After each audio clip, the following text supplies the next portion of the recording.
Thomas the Tank Engine has worked on his branch line for many years. You know just where to stop, Thomas, laughed his driver. You can almost manage without me.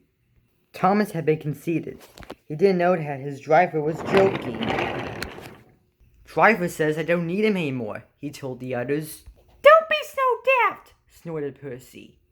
I never go without my driver, said Toby instantly. I'd be frightened.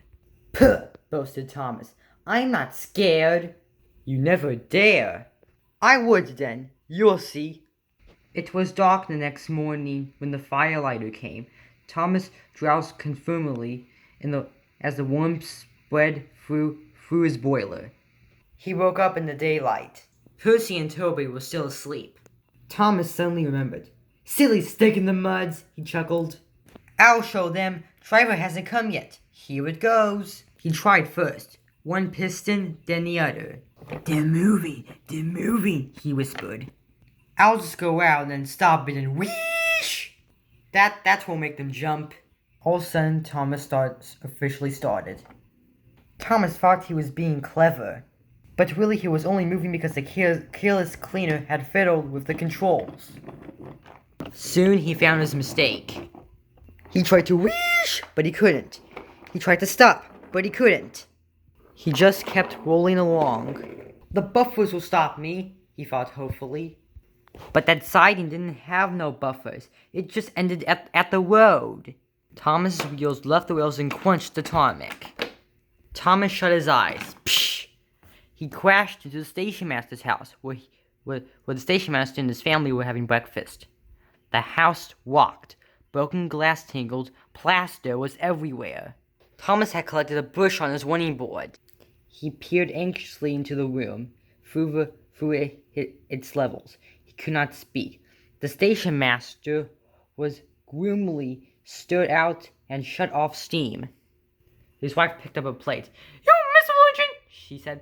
Just look what you've done to our breakfast. Now I shall have to cook some more. And she went inside and banged the door.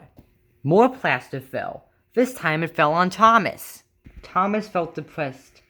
The plaster was trickly. He wanted to sneeze, but he didn't dare in case the house fell on him. Nobody came for a long time. Everyone was much too busy.